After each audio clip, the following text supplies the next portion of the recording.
because the teacher kind of like when we get sick, we go to see doctor and take all the medication or do that all the right diet, but somehow our health not that much progress. So that time it's no point to force yourself, rather you should. That time it's good to see doctor and say, I did whatever you mentioned, but nothing to progress.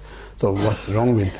Is the medication is not the right, or where are taking diets maybe not right? What else? So you have to, because the doctor is more experienced than yourself.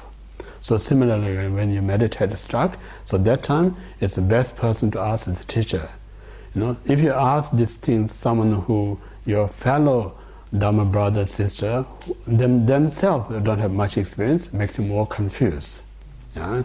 So I always kind of offer this, my idea saying as a Dharma practitioner, lost in the Dharma world, we were saying such and such, like John or Peter told me this and that. They're not perfect.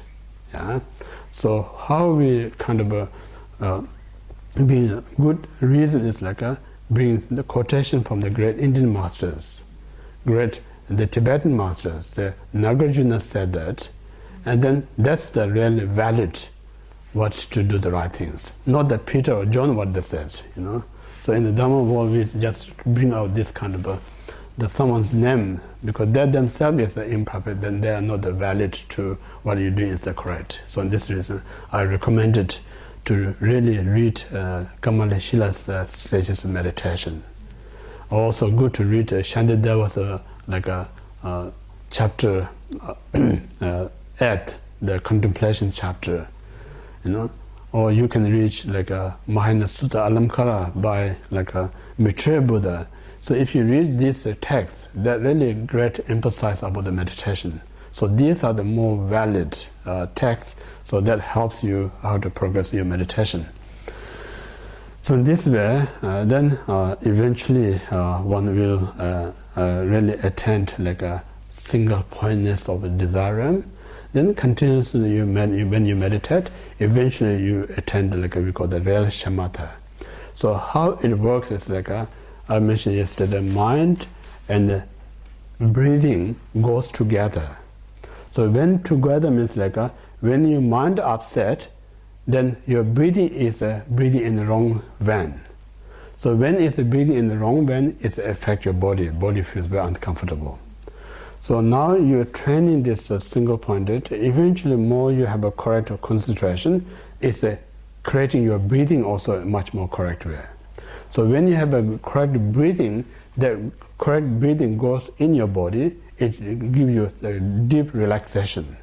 So deep relaxation means a combination of your concentration and your breathing together.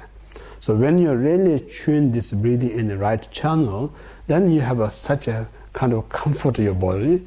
You have such a comfort in your mind. When you have a comfort in your mind and body, and previously you have this kind of exhausting mind or feel tired, physical pain or discomfort, because it's a little bit incorrect kind of air going into the body, this causes discomfort, mental and physical. So keep training in the proper way, then eventually it changes your pattern of the breathing. Changing the pattern of your breathing in a much correct way, it relaxes you, then eventually this discomfort is going to naturally disappears. Physical discomfort is going to disappear, mental is going to feel exhaustion, tired, it's going to disappear. Once it completely disappears, these two, then nothing can stop your meditation. So it's very enjoyable. So in that state, people can meditate for many hours and many days and many weeks. So in this reason, always it's important to tune our mind on object as correct as possible. That's the right way to meditation.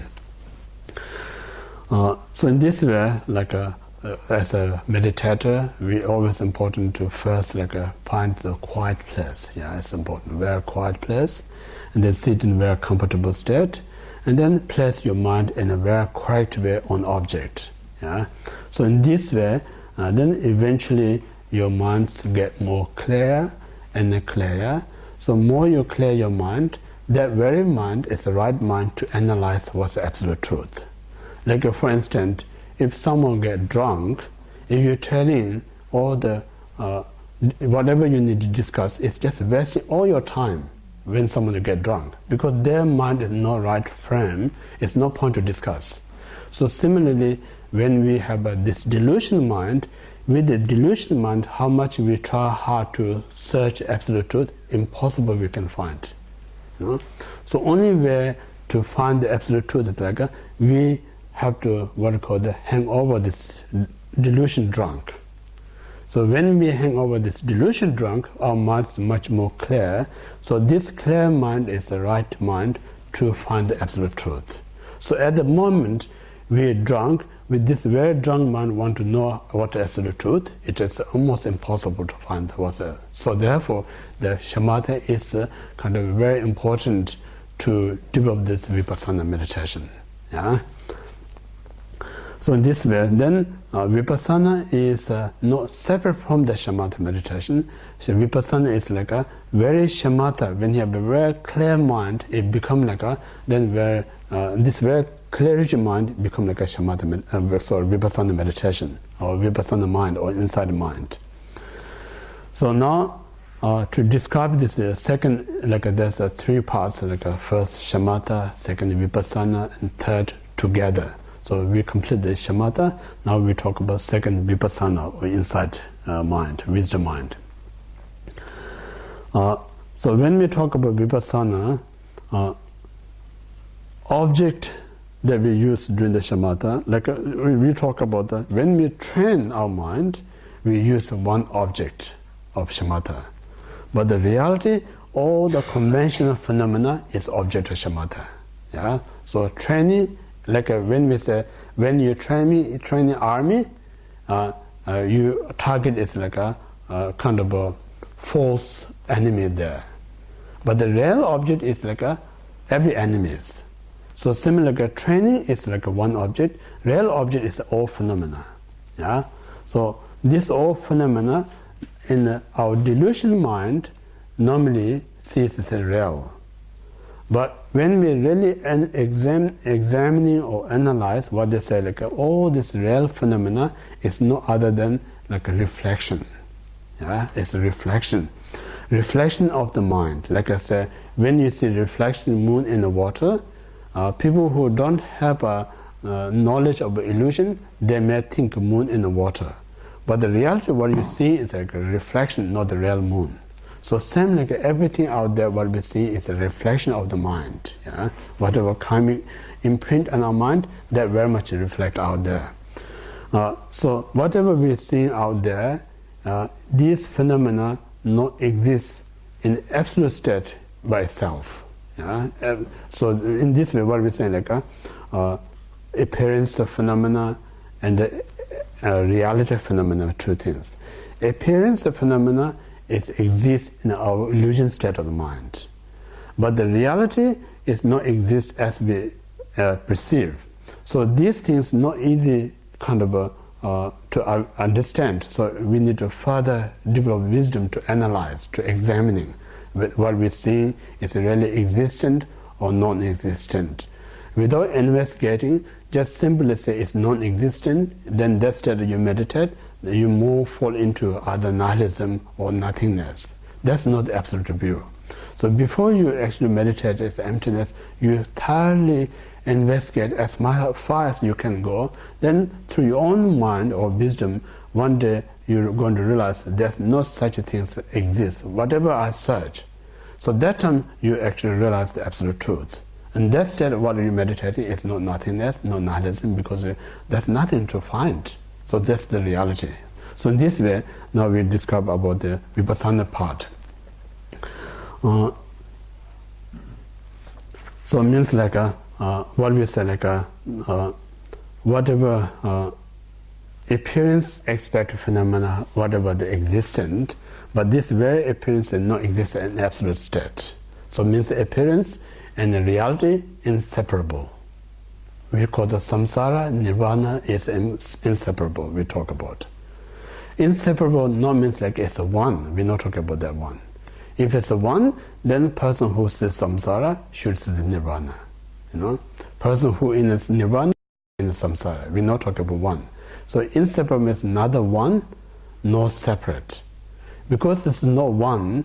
The reason why we say not one, because when we in the samsara, we are not in the nirvana. So that point of view is not one. It's not separate, because if it's separate, then you have to find the nirvana apart from the samsara. You're not going to find it. This flower and this clock are separate. I can see this separately. If nirvana, samsara is separate, you have to see nirvana separate from samsara. You're not going to find it. Therefore, it's neither one nor separate. Yeah? So this is that's we call the all phenomena, ordinary phenomena after the Buddha. Every phenomena inseparable appearance in the reality.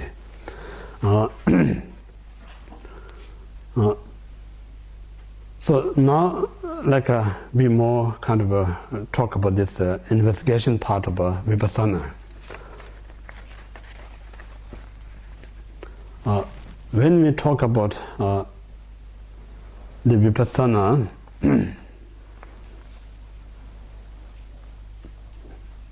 there are three stages we have to go through. The first one is all the objects we perceive are no other than one's own mind. First stage, everything is one's mind. Second step is the mind is illusion. And third illusion is a lack of existence. So three stages we have to go. The first, when we talk about the all object of phenomena is no other than mind, means our delusion state, we see all sorts of phenomena, animate phenomena, inanimate phenomena. So all these phenomena, you think who created? If you ask this question, if you are who are the created, some of them saying the God or energy is created. Some they're saying four element created, and some says some great beings emanation created. So many ideas. That's the reason we have so many religions point of view when we talk about absolute truth. But when Buddhists, we talk about two aspects: conventional aspect of phenomena and absolute aspect of phenomena. In absolute, a conventional, we talk about it's everyone has its own causes. Their causes that created its own phenomena. When you have all the cause and conditions come together, then it produces the result. There's not one single cause, one single condition. You don't have a power to create anything. So you need to be multi causes, multi conditions. But then when we come into the absolute point of view, what we have to say all this what we see is from beginningless time, we thought this phenomena as real. So when we think about the phenomena as real, that very mind we say misconceptual mind. Why we call the misconceptual mind or drunk mind? Yeah, we call the drunk mind. Easy way to put. Why we say drunk mind means you see something I can't see it. So the reason you see it because you're drunk. Yeah. So this drunk mind, when you say drunk mind, means mind is imperfect. So samsaric mind is imperfect. So this imperfect mind, kind of seeing things not existent is existent, we are so used to that, so that imprint in our mind from beginningless up to today.